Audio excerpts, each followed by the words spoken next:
Next up on the Cosmic News Network, First Contact with Joshua Putt.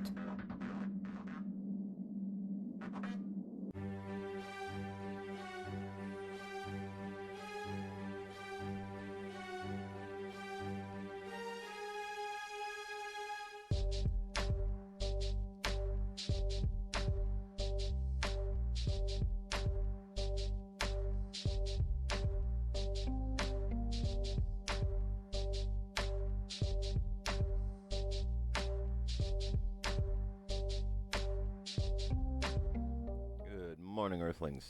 How you doing today? Welcome back to First Contact Radio. Glad you could be here again. Today it is Friday. It is Veterans Day. It is the 11th of November. Today is the day that you'll hear referred to as 11/11, November 11th. And the sun sign is in Scorpio, where it's going to continue to be for the rest of this week, which is just about over, one more day, and then into next week, and then we'll be making the transition into the next sun sign. The moon sign for today is in Aries. Aries is a fire sign. Aries is the first sign of the zodiac. We have moved from Pisces, which was the last sign, now into Aries, the first sign as we're moving forward. Aries brings with it the idea of leadership, pioneering efforts, new beginnings, new opportunities, setting things in order. But Aries has associated with it the planet Mars, and Mars is a planet that can be very aggressive and can be a planet that is pushing one into areas of real high intensity.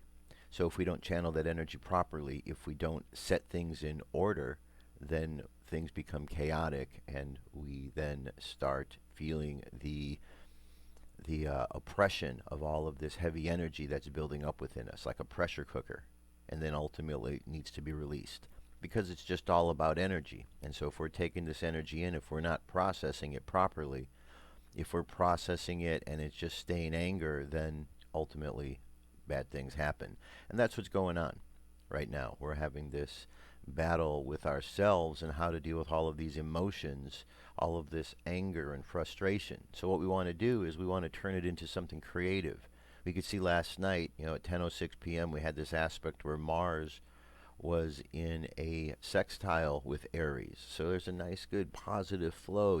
People are wanting to think of creative ways. You actually see the subject being addressed, because I think there's a lot of people appalled by what's going on. A lot of people seem to be appalled by this. It's not such an accepted thing. So here we are today, and we've got the whole day where we don't have any aspects until this afternoon. All we have is Aries. So all we have to deal with is this Aries energy for a while. No other aspects, straight ahead Aries. New beginnings, new opportunities, putting things in order. That's our objective today, to put things in order. But the things that we're putting in order, this is the card that represents Aries, the Emperor. The things we're putting in order aren't physical things. They're not emotional things. They are spiritual processes. We're putting in order our ideas. Okay, we're organizing, categorizing. And that way we can be more effective, because the Emperor is the one who's going to oversee everything that is taking place. So this represents our conscious mind, and our conscious mind should be overseeing everything that's going on. We should consciously be able to organize the ideas that we have so that we can find the best expressions for them in the world. That's the opportunity that comes with Aries. That's the opportunity that comes through this whole process. And in the end, what we've got is an opportunity to transform ourselves, to transform into something else. And again, this is not a physical death. This is a card dealing with water, emotions. So our emotions get so heavy that we feel like we're going through a death process. But the key word is feel, because we only feel like it, we're really not. And that's the issue. So when we learn to control how we process energy, the fiery energy, the watery energy, the airy energy, and the earthy energy, when we learn how to process all these things, our life becomes a whole lot more effective, because we're not being pushed around at the whims of others. Okay, so very important that we get control of these energies around us and are aware. So now as it gets into the afternoon, we're going to start moving into a few aspects. Jupiter is going to expand things. It's in an opposition, first of all.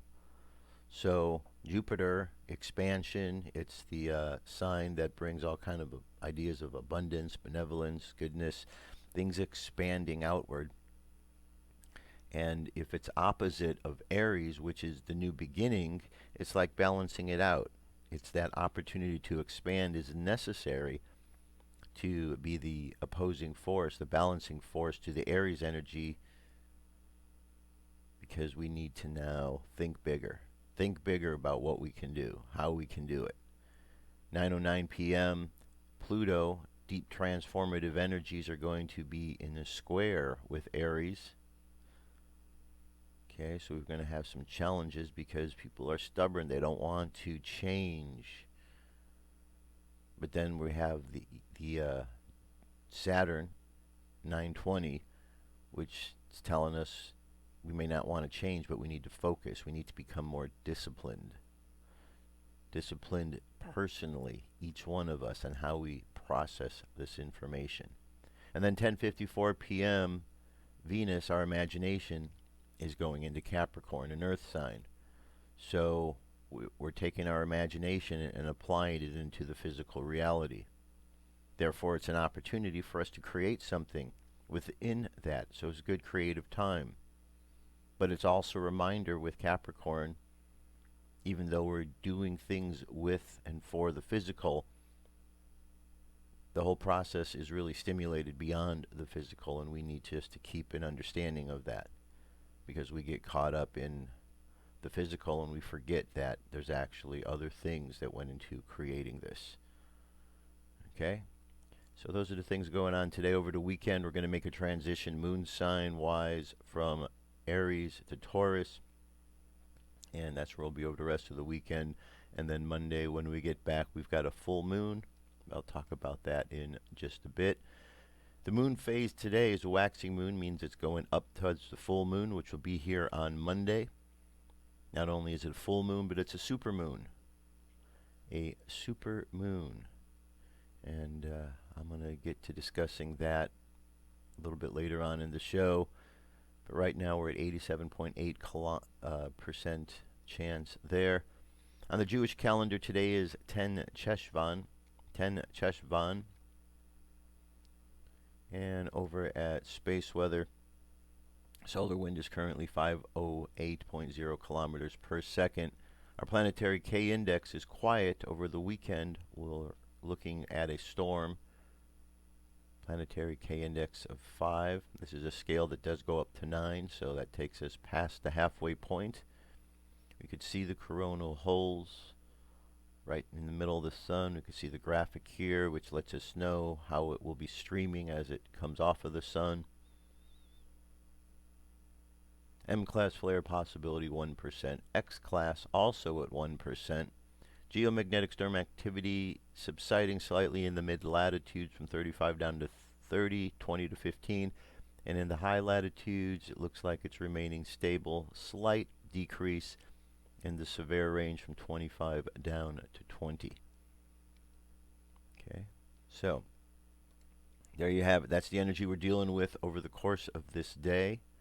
So just plan accordingly. You know, the way I'm seeing this more and more is this astrological information is simply an imprint of how energy that is hitting us from all different ways is kind of categorized, because that's all that it really is. It's a categorizing energy, and when we look at it, it is amazing to see how these represent various cycles and things happen.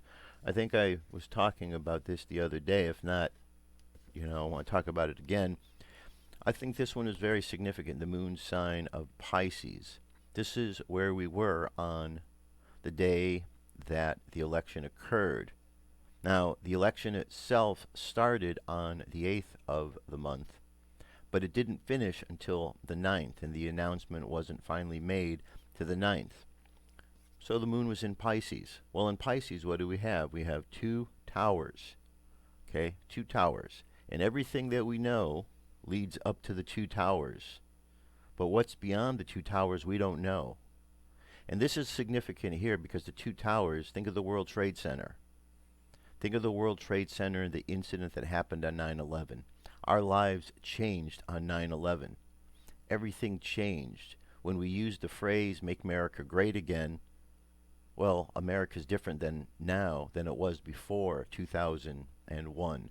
And many young people these days, they don't understand that because a lot of times they weren't around or they were very, very young at that time. So the older generations, the older folks are remembering the time prior to that. And so here we are, we're stuck between the two towers. We're stuck between the two towers, but here on election day, there's the two towers again, Pisces, that appeared. And the day that the election was called for Donald Trump was on November 9th, 11/9. So we had a mirror image. 9/11, the two towers fell. On 11/9, we walked past the two towers because we went into the unknown with a new candidate. We got tired of everything up to here that we knew, and we decided to go into the unknown. And in going to the unknown, we went past that loop that we've been caught in of the towers. And so I think we changed something. And if we just consider the ideas of how we changed 9/11 to 11/9, we gained our freedom. It really fits in when we start looking at all of the other prophetic information around this, because this isn't a normal candidacy. This isn't a normal candidate. There's so much information that has come to light and prophetic information to show us that there is something of significance. So looking at this, it just makes perfect sense. So as we continue to follow along, we can kind of track where we're moving. And today, we've got that opportunity to really reorganize and move forward. All right, there you have it. That is our cosmic weather. UFO news is up next. Here we go.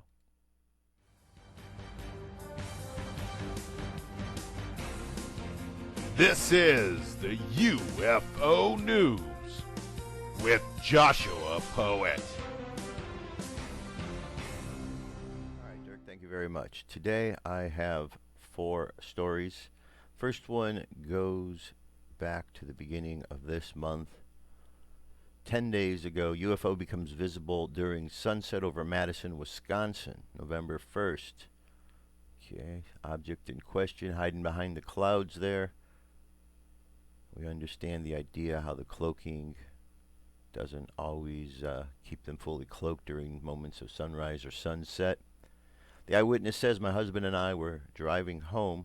We live in downtown Madison, from the west side of Madison after shopping. I simply noticed the object because of how bright it was and actually thought it was a tiny chunk of a rainbow forming, although there hadn't been any rain that day, until I noticed quickly how much the light was giving off on its own. It was just sort of hovering. Colors changed a bit. I just remember feeling uncomfortable and worried about it. I didn't feel like it should be there. Not sure. It made me very anxious, I suppose. I'm not completely sure of its exact direction as we were driving home in a curved pattern. I just know that when I first saw it, we were in West Madison facing east.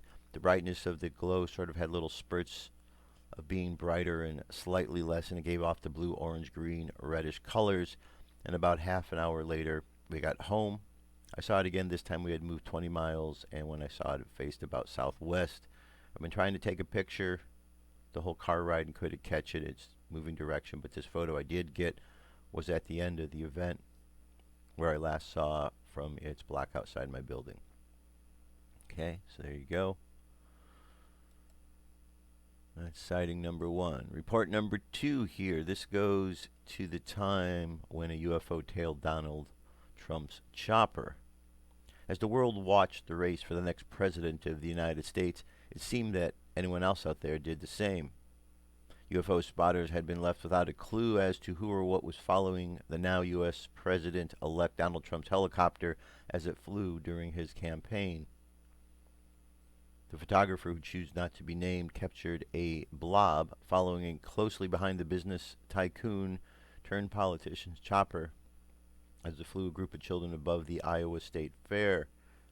According to the report of the witnesses to a U.S. national UFO database, Donald Trump gave children a ride in his helicopter at the Iowa State Fair.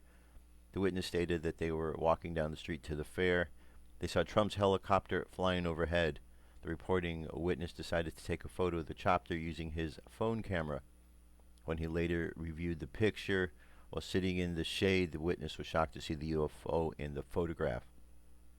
The Iowa Mutual UFO Network branch is reportedly investigating the report and the photo.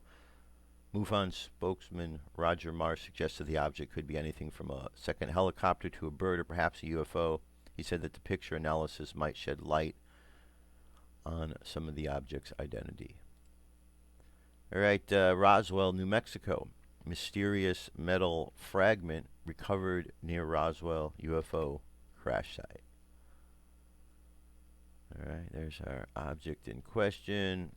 Vital clues may be lurking around the strange fragment of metal recovered near the scene of the infamous Roswell UFO crash site. Best-selling author Ben Mesrick discovered the scrap, which is awaiting to be tested when he visited the site to research his new book, The 37th Parallel.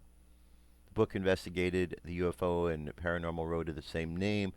Part of the 37th North Parallel in latitude has become known for UFO sightings and unexplained animal mutilation cases. The road is also believed to house several U.S. military bases and American Indian holy sites. The Roswell case being so famous after military announced that they had recovered the remains of a crashed flying saucer in the nearby desert. However, they retracted their statement the following day, saying it was just a damaged U.S. Air Force weather balloon.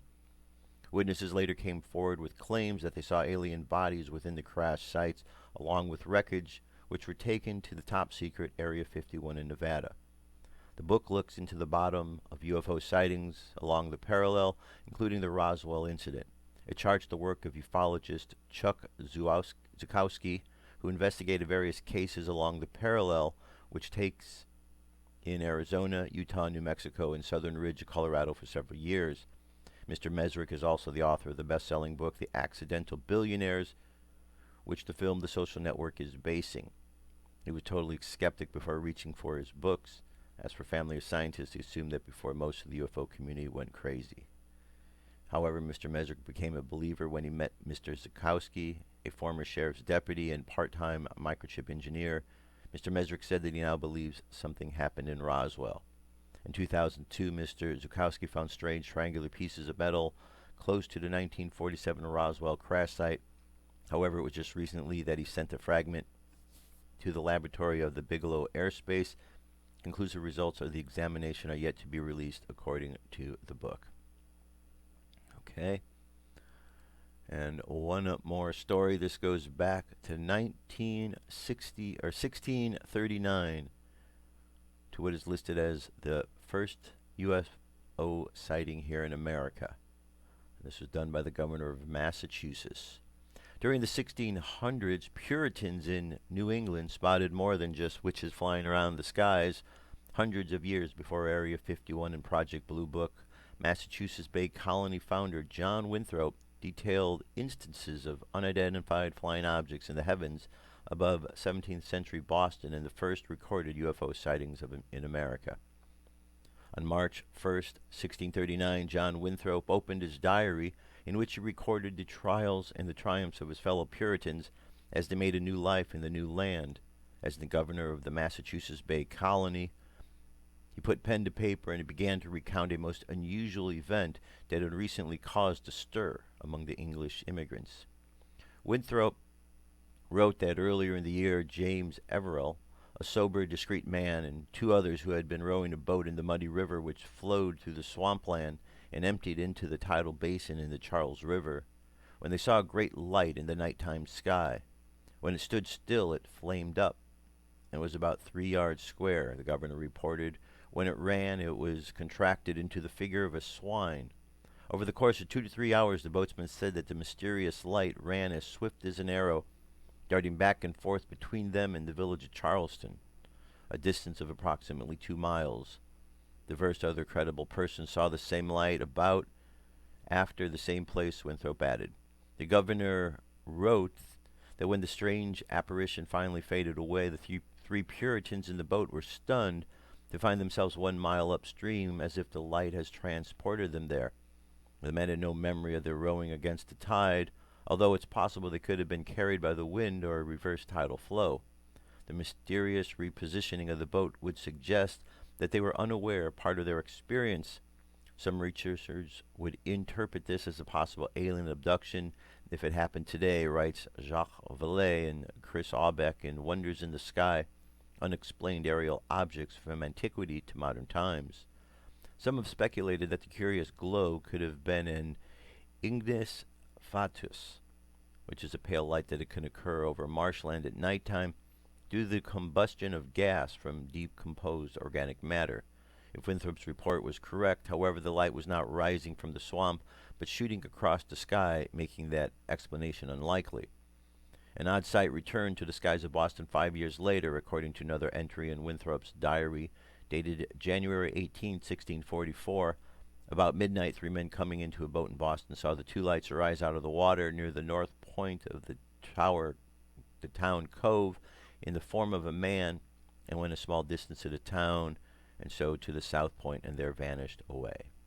All right, so there's more to this, discussing other things, but there you go. Back to 1639 and what would be our first sighting by the governor of Massachusetts. And this was before the United States was even completely formed, with the Declaration of Independence and all of the good stuff that we know it now to be.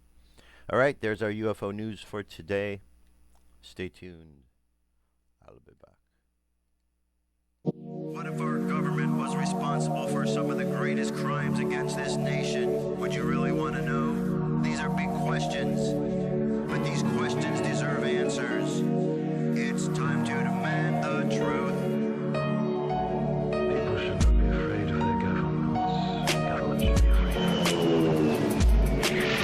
9/11 was an inside job. Kennedy was killed by the CIA. Jimmy Carter saw UFO.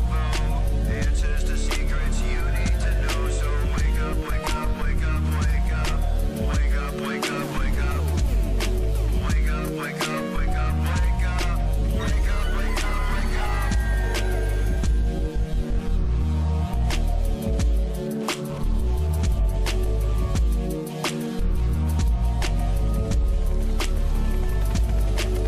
The evidence is overwhelming. Step past your fear, take a look. Illuminati lies keep growing, but they're losing from your eyes. And wake up, wake up, wake up, wake up. Wake up, wake up, wake up. Wake up, wake up, wake up, wake up. Wake up, wake up, wake up.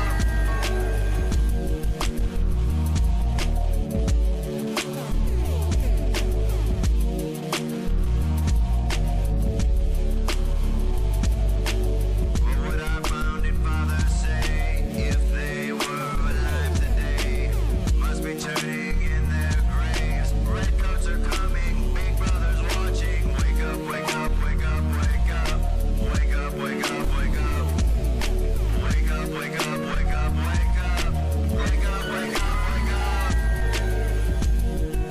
What if I land and 2 if I see? And I on the opposite shore will be ready to ride and spread the alarm through every Middlesex village and farm. Whenever any form of government becomes destructive of these ends, it is the right of the people to alter or abolish it. When a long train of abuses and usurpations, pursuing invariably the same object, evinces a design to reduce them under absolute despotism, it is their right, it is their duty to throw off such government and to provide new guards for their future security.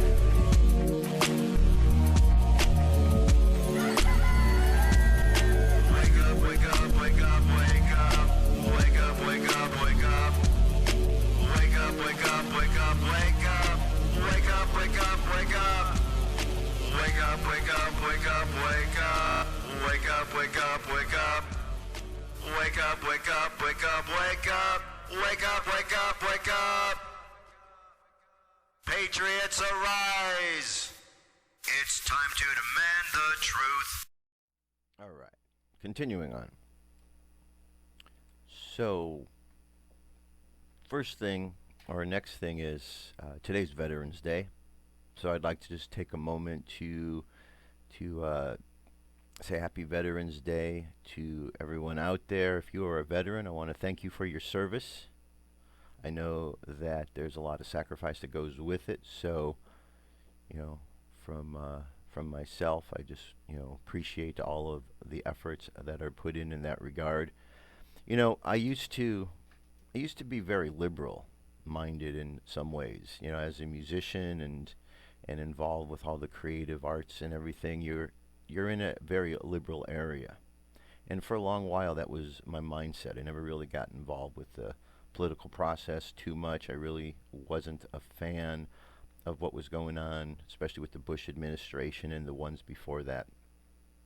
And then in 2005, I had an opportunity to do some USO type tours. And I spent a year traveling to military bases, uh, performing. Performing. I was across the country on a bus tour. I've been to Guantanamo Bay on 4 occasions. And through all of these concerts we did and meeting these soldiers, I took a new perspective on things. And I came to understand very clearly the difference between the upper echelons, the brass, the military brass, who have their particular agendas, which oftentimes becomes politicized, and the men and women that were in the military serving. And they were just the average, everyday folks. And I talked to a lot of the soldiers, asked them why they joined, why they decided to be in the military, and there were all sorts of reasons, from simply wanting to protect their family to wanting to be able to go to college, and after they were done, being able to have the military pay for that. And usually they were very good reasons. I could tell you one thing for certain: nobody ever told me they joined the military so they could go fight in war. No one ever said that. So, what I came to understand in meeting all these men and women, I came to understand the sacrifice that is made by them to go and live that particular lifestyle, to join those particular groups, because it's a lot of hard work and you're putting yourself under somebody else's control and command for a number of years. And there's a tremendous amount of loyalty, and it's really awesome to see the way that these men and women in the military do think about this country. Now, so I just, I changed in the way that I looked at things, because I saw a human face of the soldiers. I was no longer associating, connecting what the brass were doing with what the everyday soldiers were doing. And so I started to understand things a little differently. So I don't agree with the ideas of war by any means. I wish that there would be nothing but a peaceful situation. But in the meantime, while we're working towards that and it is developing, and while we do have a system in place of the military, I just want to, acknowledge, as this day is about, that what the role of the veterans are in America has been very crucial.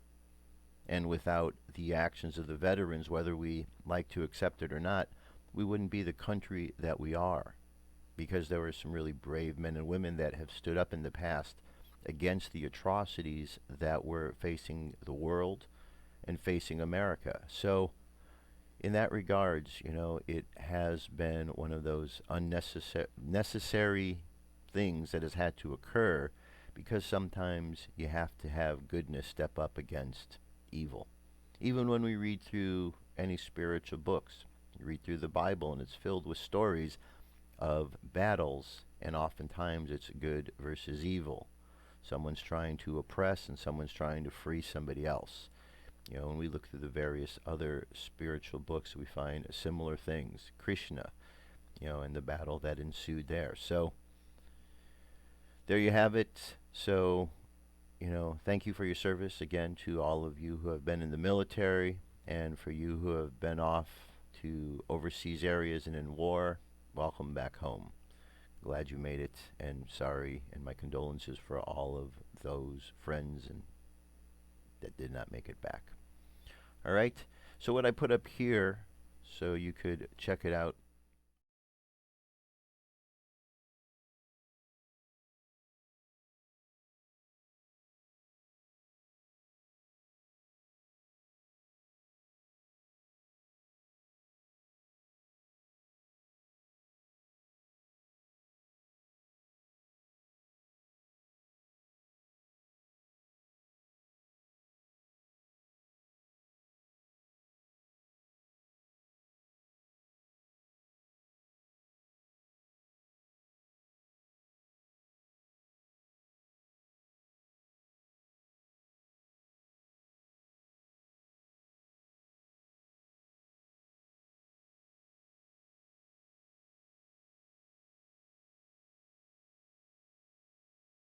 check it out, learn a little bit more about what's going on. And now that we have President-elect Trump in office, he really plans to take care of the veterans, which is a great thing. It's a great thing. I've gotten to know quite a few veterans, and you know, it's great that there's help out there and assistance for those who have gone and made that sacrifice. I mean, not everybody's cut out to be in the military, and people do things here in American jobs in America that are very significant. You know, we certainly don't want to discredit the job that these soldiers do. It may not be something we fully understand as Americans, but there's a lot of freedoms that everybody has because of these actions at many times. And we may not think about some of the freedoms that we have that came about through these actions, but nonetheless, we are all enjoying these, and you know, this is a day to kind of take a moment to acknowledge that. So if you know a veteran out there, tell them thanks. Tell them thanks for their service. Welcome them back home, and you know, let's move forward as Americans to the point where we don't have to do any wars. That would be the awesome part. No wars would be great. Now, throughout this election cycle, there's been a lot of prophetic events, and I've been outlining them along the way. I've talked about the word phrases and the sounds. So when we go to the Bible, we have the phrase abomination, and we live in the United States of America, which is a nation run by a president named Obama. Therefore, we technically are an Obama nation. So I look at that as one sound clue, and I think, okay, are there other sound clues? Most certainly. The Bible talks about the trumpets, how oftentimes before God makes an announcement, there's a trumpet. And there's many examples of trumpets throughout the Bible. Book of Revelation, 7 trumpets. And then we've got Donald Trump and Mike Pence, and we put their names together, trumpets. Trumpets, there we have another sound clue. So we have abomination and we have trumpets. And then we start looking at some of the other clues, and we have the Republican convention, and Ben Carson comes out of nowhere and talks about Hillary's association with Lucifer. Well, Lucifer is a character in the book of Revelations and in the prophecy, the end time story. So there's another clue. And then we look at Donald Trump, and we see how does he play a part in all of this. Well, we have Jewish rabbis who believe that he is the one who's going to usher in the Messianic age, the age of the Messiah, the return of Jesus Christ, Yeshua Yahweh. So we have this understanding here from what they're saying that he's going to usher this in.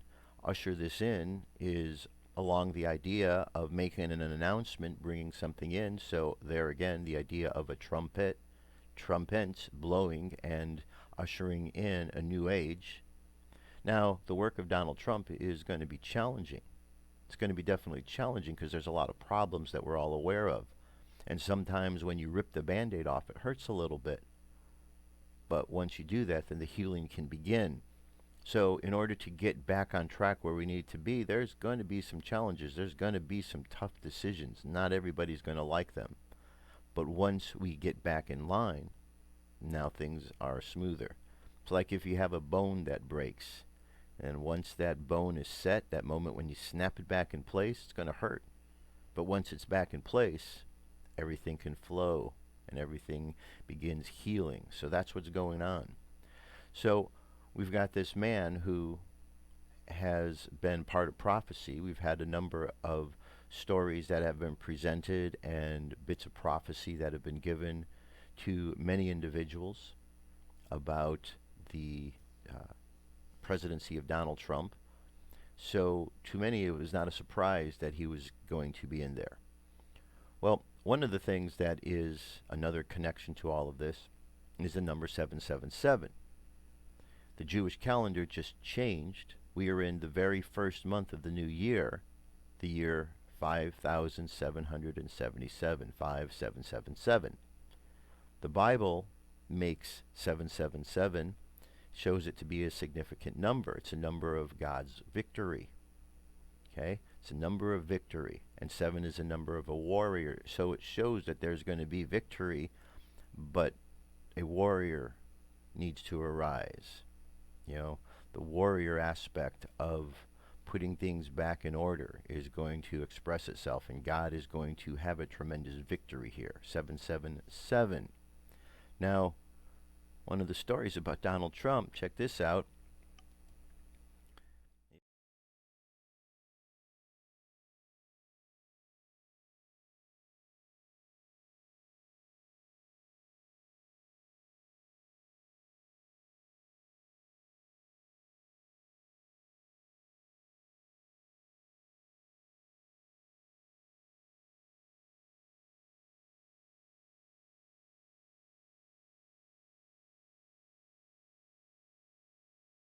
I just realized microphone wasn't on there, and you didn't hear a word I said.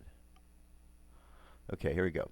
A couple weeks ago, it looked like Hillary Clinton was all set to cruise to victory, but now the FBI has delivered an election miracle in the nick of time.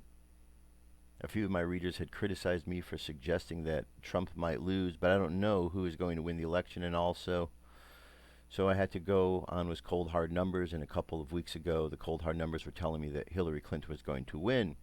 Of course, it is entirely possible that the national polls might have been seriously wrong, but even the state polls in the most important battleground states consistently had bad news for Trump. So things didn't look good for Trump at times, but now the FBI has renewed their investigation into Hillary's emails. The poll numbers have shifted dramatically in Trump's favor. As I write this article, the national polls have really tightened up. In fact, the latest ABC News Washington trial. Okay, so let me go down here. So let's see what happens. But if Trump does win on November 8th, there is a fact about his birthday which will start to get a lot of attention. Donald Trump was born June 14th, 1946. If you move ahead 7 years from that date, that brings us to June 14th, 2016. Moving forward another 7 months brings you to January 14th, 2017. And moving forward another 7 days brings you to January 21st, 2017. And if Donald Trump wins the election, January 21st will be his first full day in office. Of course, he would be inaugurated January 20th, but he would only be president for part of that day. So that means that Donald Trump would be 70 years, 7 months, and 7 days old for his first full day as the President of the United States. And this would happen during the year 5777 on the Hebrew calendar. Okay, so there is a very interesting piece that fits into all of the puzzle. So we can see over and over and over again that there's something very prophetic taking place here. This isn't a normal situation.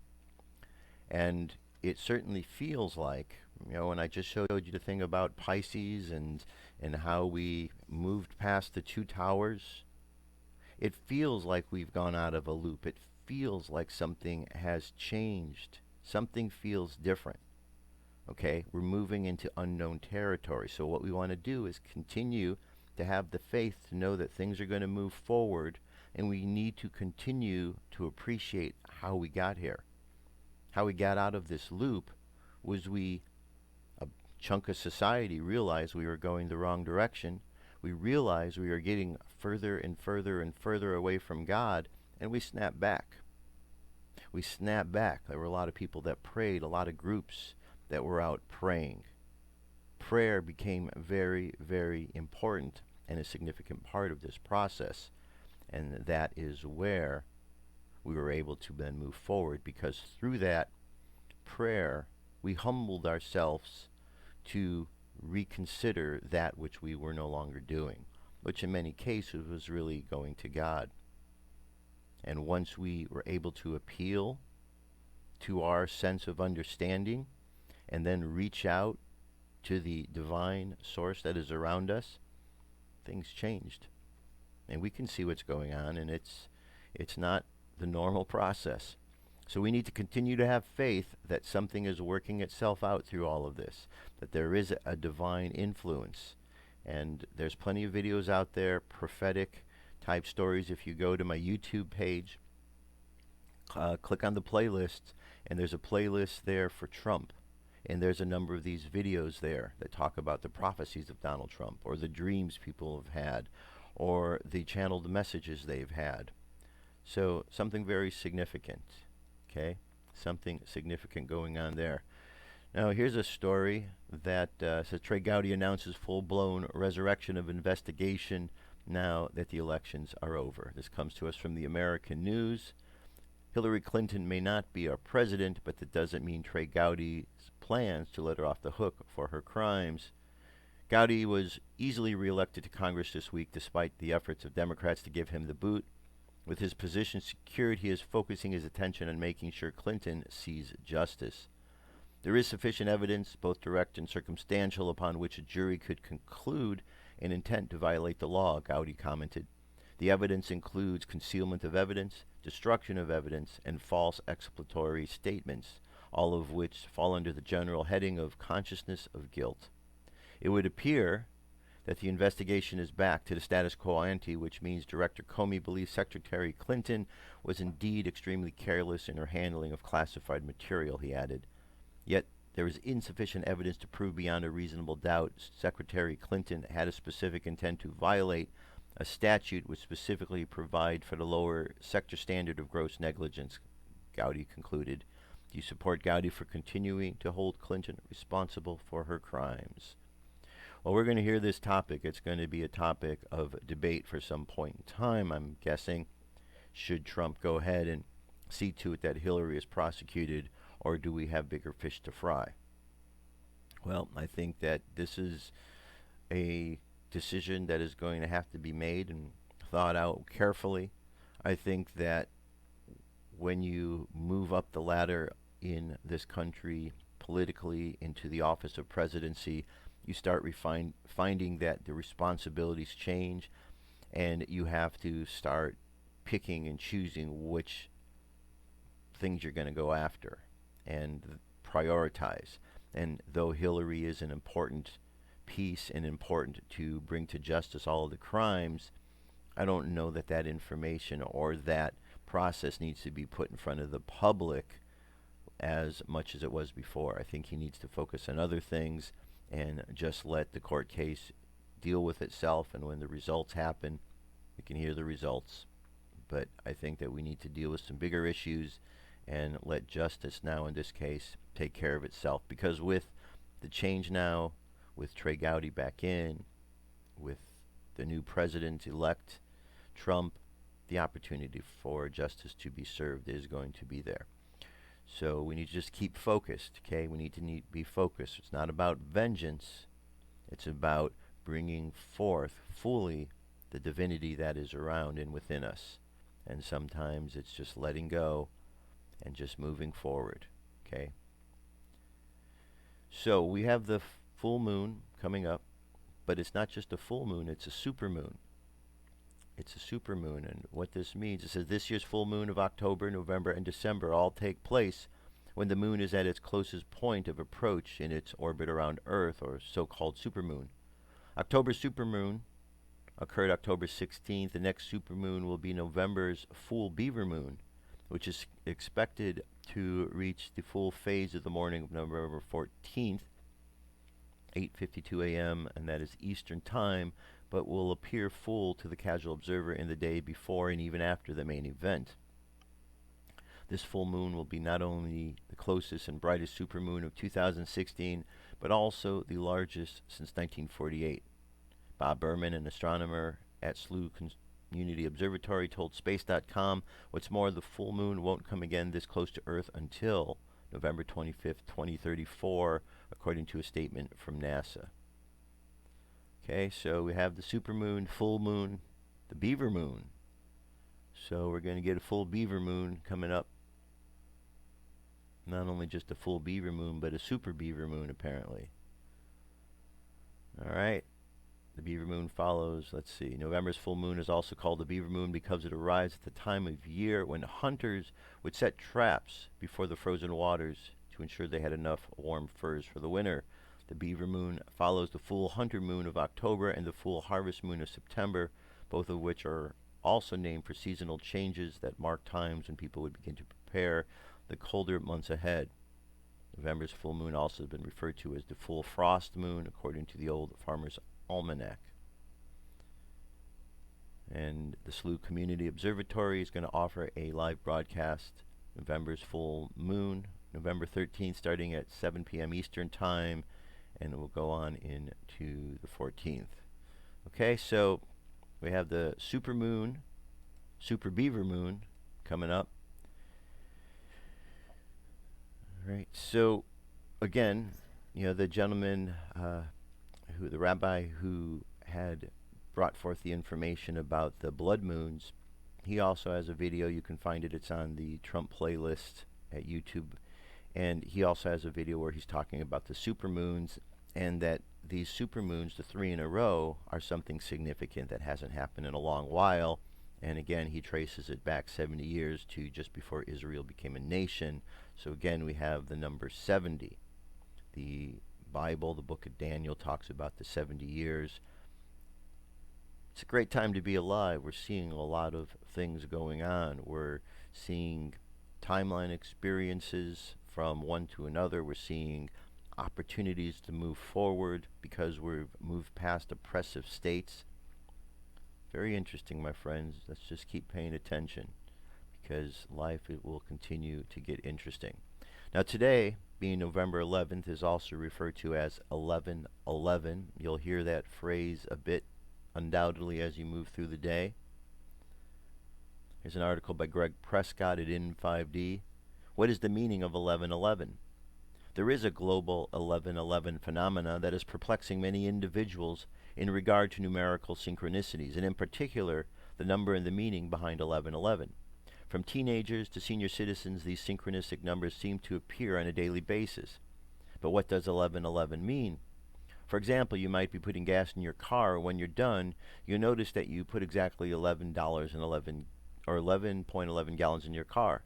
Or you might be at the checkout line in the store and the cashier gives you $11.11 in change. As you're going home, you might notice a license plate with the numbers 1111 on it. This happens most often when we're looking at the clock. We've all seemingly had this experience. We just happen to look at the clock and 11:11 a.m. or p.m. It's not like you are constantly waiting for this magical number to appear. It just does. From an esoteric standpoint, 11:11 appears to be something that is genetically coded within our junk DNA as a cue to spiritually awaken. 11:11 is subjective to the interpreter and the interpretation. In other words, your interpretation is only interpretation that matters. There are many interpretations of 11:11. The first thing that you should pay attention to when you see a synchronistic number is what you're either doing or thinking at the particular moment. You should also be able to be cognizant of your surroundings, such as the song that you're currently listening to, or even something as simple as the rays of sunshine coming through your window. 11:11 is a doorway between two worlds, between the third dimension and the fifth dimension. According to George Bernard, 11:11 is the calling card for beings that are half angels and half humans.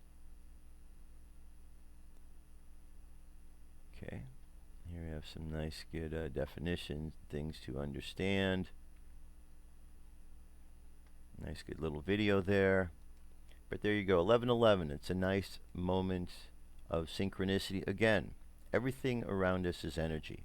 We live in a world of energy, a sea of energy that is constantly moving, and it's fed because it's a living, breathing field of intelligence. This energy, it's fed by the energy that we give off each and every day. We are fed by the energy that we receive from this field of energy. It's like we're all in this collective swimming pool of energy. And we're living in it, we're breathing in it, we're working within it. And the more we become adept at working with this energy, the better we become. The more we become adept at understanding how this energy communicates with us, the more we see the synchronicities and the symbols around us. And then as we see these symbols around us, and then the meaning begins to show us events that are occurring and confirm events occurring, we start to understand the importance of these synchronicities. Okay, so A lot going on for us to pay attention to, especially these days, my friend.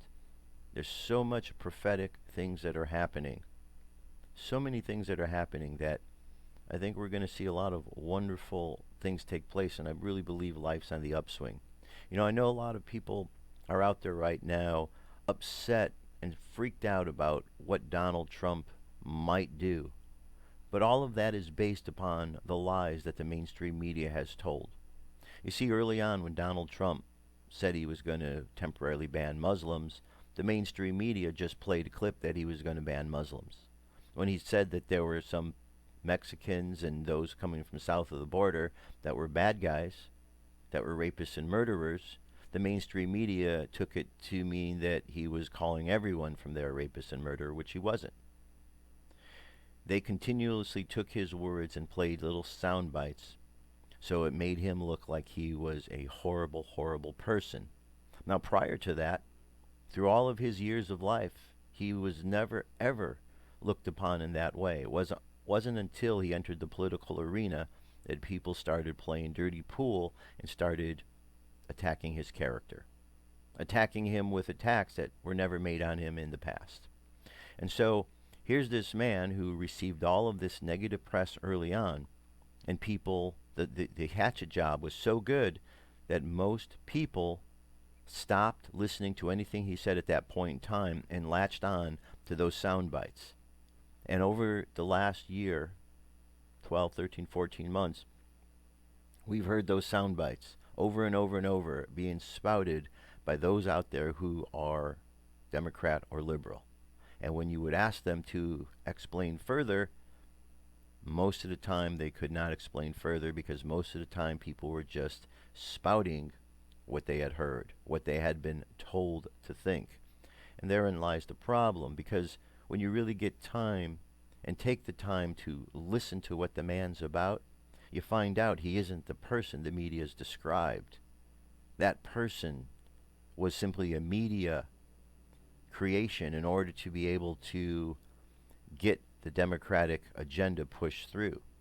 It's really kind of shameful the way that they did things and they go about things. But these are the problems that we've been facing for a long while. And we should all be grateful that this moment in time is allowing us to be able to see past these problems and past the corruption. See, the biggest problem in society, the saddest thing for me, is that we as a society have lost track of how to tell the difference between good and bad. We've allowed ourselves to be divided politically. And with our political biasness, we then allow that biasness to color whether we're going to think something is good or bad. Because if our team wins, then it's okay if it's something bad is going on because our team won. But if their team won, suddenly that same thing that was okay for us is no longer okay for them. And so we put ourselves in a place where we've lost being objective. We lost our ability through our division to be objective. And so now we need to come back in unity with each other. Understand that we are here in America all as Americans. We shouldn't be divided in colors. We shouldn't be divided in ideologies. We're all Americans. And right now, this here, Make America Great Again, this was a campaign slogan that was used. But now that the election is over, this is no longer a campaign slogan. Now, this is our mission statement, to make America great again. To make America great again. What does that mean? It means to take America back to that time where we believed in ourselves, where we weren't bogged down by all of the heavy security, where we could fly freely from one place to the next without having to go through the scrutiny of the TSA, where we could express ourselves without being afraid that somebody was going to eliminate our First Amendment rights, where we could go into the world and operate business and not feel threatened. There's so many ways in which we were a greater country than we are now. In the educational system, we were higher up in standards and higher up in the way that we compared with the rest of the world. We used to be at the top of the charts, now we're at the bottom. And so when people say that we're great and all of the stuff about, oh, we are already a great country, it's hard to imagine where they're coming from, because we've dropped so far down in what we could be. So we need to get back to that. We need to get back to that. Because the ones generally who are saying that we were never a great country are usually the young kids who don't know what they're talking about, because they were only alive for so many years. And since 2001, they don't know anything about what this country really was. And so we have to get past listening to the voices of these young people who are just screaming, screaming, screaming the liberal propaganda that they've been conditioned to believe while they've been in schools. We need to move past that. We need to look at the opportunities. We need to understand that there is something significant here for all of us, and it's important. It's important. This is a good time, my friends. Great time to be alive. I know I've said that before, and I know you're going to hear others say it too, because it is the truth. All right, let's do our meditation for today. Close your eyes. Take a deep breath and exhale. Take another breath and exhale again. And another breath and exhale. Now imagine walking down the path, and you look at the world and you see people happy, and you see people sad. And you see people happy because they see the world for the reality of what's going on. And they see past the illusions. And so therefore they are making better decisions. And you see the people who are sad, and they seem to be confused. They're confused because you could see that they're being overwhelmed by information coming to them from establishment sources, politicians, media, religions. And you see the confusion spread from person to person. And so we see this cloud of confusion, and we just send to it some light. And we think of the idea of clarity. And as we send this energy there, we imagine a breath of fresh air just washing over and washing away that cloud of confusion. And as we send this energy and we see these clouds of confusion dissipate, we see the people making better decisions. We see that people that were once confused become clear and focused. We see that those who were sad become happy. And we realize that we are all in a wonderful position where we can heal each other, where we can help each other, where we can grow and learn with each other.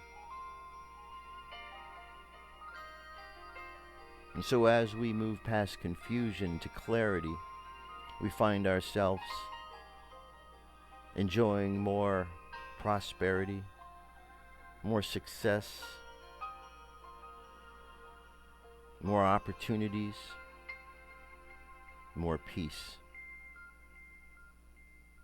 Heavenly Father, Heavenly Mother, we thank you this day for all of the blessings that you bring into our lives.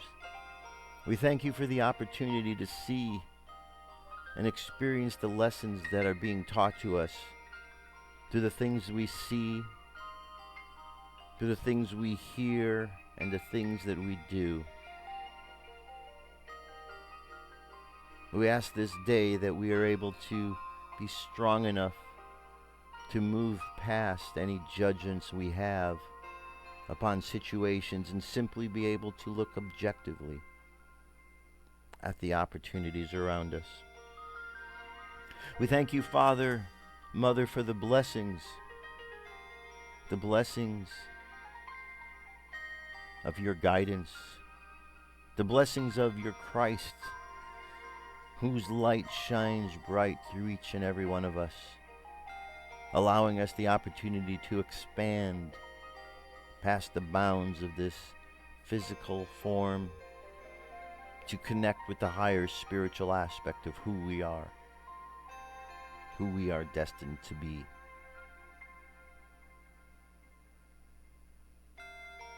So let the subconscious mind continue on the journey of moving through the world, observing, sending light and love and clarity to clouds of confusion. And let's bring the conscious mind back to the present moment on the count of 3. 3 coming back to the present moment filled with confidence. 2 coming back to the present moment filled with faith. And 1 coming back to the present moment happy, healthy, and whole. Happy, healthy, and whole. Take another deep breath. Exhale. And open your eyes. All right, my friends, that is it for today. Thank you so much for being here. As a matter of fact, that's it for the week. Have yourselves a great weekend. Use it to depressurize. Don't get caught up in all of the nonsense and the anger that's out there. Look for the good. Look for the positive. Look for the love, because it's there. There's a wonderful opportunity before us. This is the change we've been waiting for. Not just a change because it's happening outside of us, but it's happening inside of us, through us. So as we are changing, let us make sure our eyes are open so we see the opportunities that are presenting themselves. And let us be strong enough to let go of the things that have been holding us back. Great times are ahead of us, my friend, for each and every one of us. And I know that if we just move past the momentary judgments and upsets that people are feeling, if we just give this moment a chance to breathe, we're all going to be okay. And we're going to find out that months down the road that things really did progress. And we really did make the right choice. It's my belief anyway. And I know there's a lot of others out there who share that. So let's just think good thoughts, my friends, that all these riots and protests and things that are taking place subside. Just send love and light into the world, and just keep thanking the great Creator, because there's a divine hand at work, my friends, and all that's happening is very prophetic, and it's very important, and it's time for all of us to be paying attention, because ultimately we're all on the same team. We're all humans. We're all on this planet. We're all children of God. All right? All right.